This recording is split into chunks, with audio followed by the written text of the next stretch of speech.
ভালো আছো, আমরাও ভালো আছি। এখন আমি চা তেষ্টা পেয়েছি, বেটু পড়তে বসবে হচ্ছে। আমি যে তুই এখনো বাথরুমে গেছে, আমি যে একটুখানি তাহলে আমি চা করে নিই, খিদে পেয়ে গেছে আমার। রুদ্রও চলে এসছে। রুদ্র কটার সময় এসছে জানো? 11:30 না 11টা করে চলে এসছে। তারপরে এসে স্নান টান করে খাওয়া দাওয়া করে তারপরে আবার টিফিন নিয়ে আবার বেরিয়ে গেছে। লাইনটা গেছে, বললো আজকে আসতে দেরিও হতে পারে, আবার তাড়াতাড়িও আসতে পারি, কোনো ঠিক নেই। ঠিক আছে, কোনো ব্যাপার নেই, কি করব, কোনো ব্যাপার না।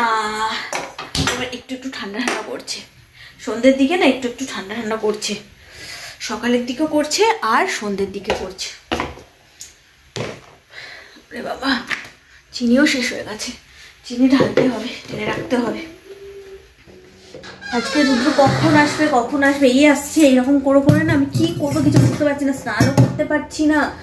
তারপর ভাবলাম যে না বসে থেকে কোনো লাভ নেই, কি করি।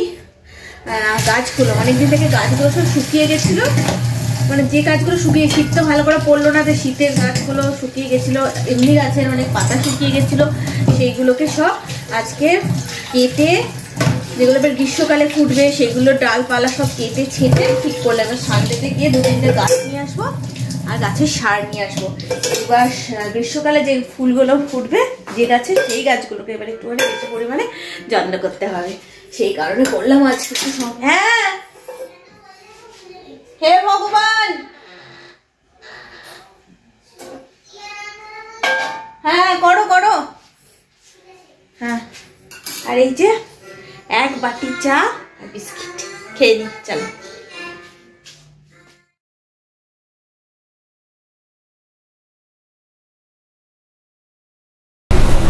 পেটুর পড়াশোনা সব কমপ্লিট, তো এবার আমি রান্নাঘরে চলে এসেছি। আর কয়েকটা কালকের জন্য কাটাকুটি ছিল, শুধু আলুই কেটেছি, আর কিছু ভালো লাগছে না। রোজ রোজ একই কাজ করতে আমার একদমই ভালো লাগে না। তো যাই হোক এই কাটাকুটিগুলোই করে নিয়েছি, খুব দরকার বলে কালকে।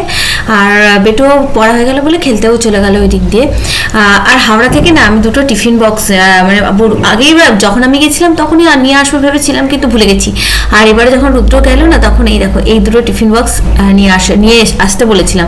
এই 2টো টিফিন বক্স আমি কিনেছিলাম, কারণ বেটু যখন 2 বছর বয়সে ওকে একটা ছোট স্কুলে ভর্তি করেছিলাম, তো তখনও টিফিন নিয়ে যেত এই টিফিন বক্সে। তো আমিই কিনেছিলাম, মানে হাওড়া থেকে এনেছি, মানে আমার সমস্ত কিছুই শাশুড়ি মায়ের, তা না আমিও তো 5 বছর সংসার করেছি, তো আমিও টুকিটাকি অনেক জিনিসই কিনেছি, কিন্তু ভাবে যে বোধহয় শাশুড়ি মায়ের। তবে আমি কি বলতো, মানে শাশুড়ি মায়ের বলে যে মানে আমি নেবো না, শাশুড়ি মা আমার শত্রু বা শ্বশুরমশাই আমার শত্রু, আমিও তাদের শত্রু, শাশুড়ি মা শ্বশুরমশাইয়ের শত্রু, এরকম কোনো ব্যাপার নেই। আসলে আমি কি চাই জানো তো, যে শাশুড়ি মায়ের তো নেই আমার, তো শাশুড়ি মায়ের আশীর্বাদ, শ্বশুরমশাইয়ের আশীর্বাদ, আমার মা বাবা সমস্ত তাদের আশীর্বাদ নিয়ে আমি যেন আমার নিজের মতো করে আমার সংসারটাকে গোছাতে, তাদের কোনো জিনিস নিয়ে আমি আমার সংসার গোছাবো এরকম ভাবনা চিন্তা আমার মধ্যে একদমই নেই।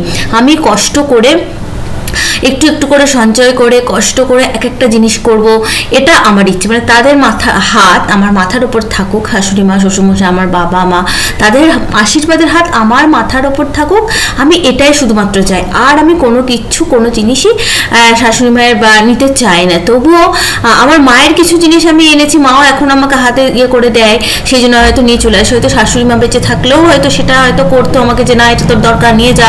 যেটা দুর্গাপুরে হয়েছিল, যখন দুর্গাপুর ফার্স্ট আমি সংসার পাততে গেছিলাম না, তখন আমার শাশুড়ি মা নিজের থেকে অনেক জিনিসই আমার জন্য নিয়ে গেছিল, কিন্তু সেগুলো আবার সব ফেরত নিয়ে এসেছিলাম হাওড়াতে।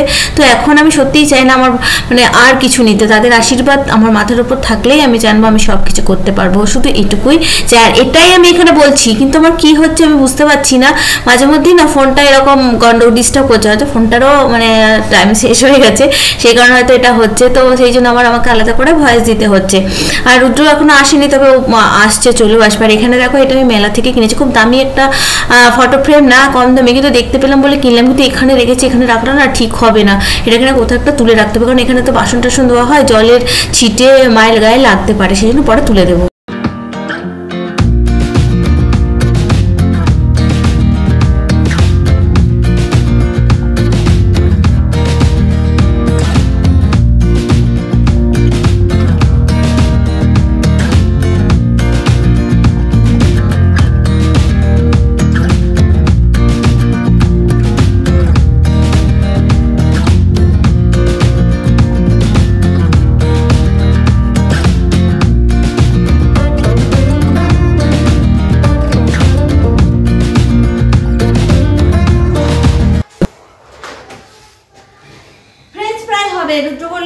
ভাজা আছে, পেঁয়াজ কলি আলু দিয়ে মাছের তরকারি আছে, আর একটু আলু ভাজা গোল গোল করে। তারপর হঠাৎ করে মনে পড়লো যে ফ্রেঞ্চ ফ্রাই আছে, ফ্রেঞ্চ ফ্রাই গুলো সেই কতদিন আগে কেনা হয়েছে, করাই হচ্ছে না, ওই জন্য আমি বললাম যে এটাই তাহলে করে দিই। আর না এতগুলো করতে হবে না, ও তো দেখো তিনজনে যাও সব ফোনে ছেড়ে এটা রেখে যাও, একটু কমিয়ে নেয়, একটু করতে পারবে না, এটা দিয়ে ভাত হয়ে গেছে, একটু গরম করবে না।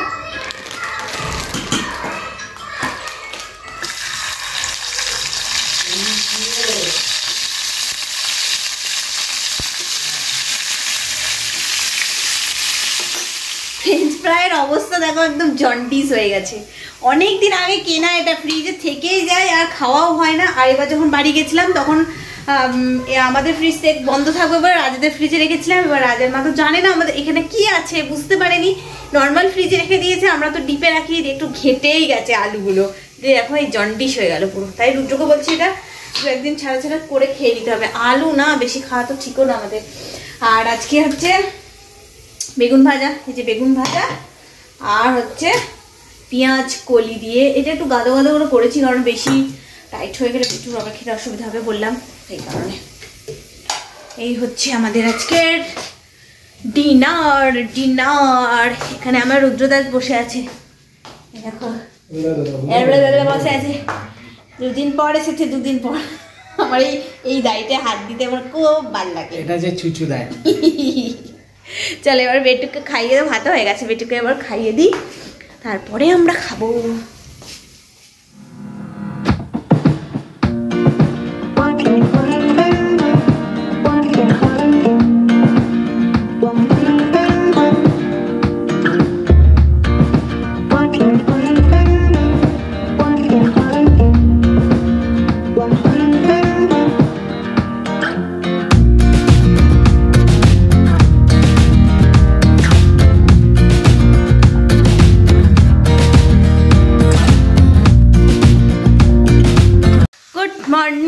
Good morning. এখানে এখন অন্ধকার, এখানে এখন ওঠানোর পালা চলছে, এই যে গুড মর্নিং। এখানে এখন ওঠানোর নাটক একটু হয়ে গেল, এবার উঠছেন আমার বেটু, ব্রাশ করবে। আজকে বললাম স্নান করাতে হবে না, একটু গা মুছে দাও, কালকে খুব ভালো করে গরম জল করে স্নান করে দিয়েছি। একটু সকাল সকাল এখানে এরকম মাছের মাথা ছিল, সেই 3টে মাছের মাথা ভেজে নিচ্ছি আর কি করবো ওটাতে।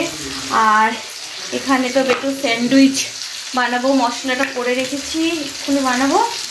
আর এখানে রুদ্র আজকে টিফিন এই যে ছোলার ডাল, সেটাও হয়ে গেছে, খেয়ে যাবে হচ্ছে বেটু। ওখানে ডিম, ছোলার ডাল একটু বেশি হয়ে গেছে, বেঁচে গেছে, ডিম সেদ্ধ, এই দেখো বাঁধাকপির তরকারি, এটাও হয়ে গেছে, সব হয়ে গেছে, শুধু মাছটা ভেজে তুলে নেবো আর স্যান্ডউইচটাকে এবার বানাতে হবে, হয়ে যাবে। ঝাড়ি হয়ে গেল, শুধু বিছানাটা এবার একটুখানি তুলতে হবে। আর ডিমগুলো একবার দেখো, সাইজ দেখো ডিমের, কখনো কখনো দোকানে এত বড় বড় ডিম আসে, কখনো কখনো ছোট্ট ছোট্ট ডিম, হ্যাঁ ছোট্ট ছোট্ট ডিম পেয়েছি। এটুই খাবে আমাদের ওই বেটুর, আমি মাথা ভাজা হচ্ছে, এটাই খাবো, লম্বা লম্বা করে দিয়ে দুপাশ হয়ে গেছে, এবার মাঝেরটা হয়নি, মোটা মোটা মাথাগুলো তো ভালো করে না ভাজলে না কাঁচা কাঁচা থেকে যাবে, সেই জন্য। উঠেছিস, পেটে ব্রাশ করে নে বাবা, আবার ওখানে কেন শুয়েছিস? রুদ্রর টিফিন রেডি, রুটি আর ছোলা ডাল এখানে রেখে দিই। এইখানেও একটা টাই যেন তো খুলে গেছে, ওটা কি করে লাগাতে হবে না সেটা দেখতে হবে। এইটা না, এই বেলটায়। এই দেখো আমার বেটু রেডি হচ্ছে, আমার নন্তু বেতুই তা অনেক ভালো।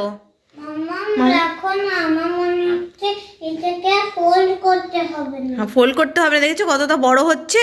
এই প্যান্টটাকে আগে দুটো ফোল্ড করতে হতো, তারপরে একটা হলো, এখন আবার একটাও আর ফোল্ড করতে হচ্ছে না, কতটা বড় হয়েছে। আর কয়েকটা দিন তো বেটা আবার 2 এর নতুন ড্রেস কিনতে হবে, প্রত্যেক বছরই একটু করে দেখ, তাহলে কি নোংরাটা কম হবে। ওদের আবার জানো তো 5 তারিখে অ্যানুয়াল প্রোগ্রামটা হয়ে গেছে, 5 তারিখ, হ্যাঁ মন্ডেতে, সোমবার দিন। আর রুদ্র বলছে সোমবার দিন তো আমার একদমই যাওয়া হবে না, করে না জানো তো, সাধারণত শনিবার শনিবারই করে, কিন্তু এবার মন্ডে হয়ে গেল, তো ও না যেতে বলে আমাকে তো যেতে হবে না, আমার একটু কষ্ট হবে, সেই কারণে দেখা যাক কি হয়, এখন একটু দেরি আছে।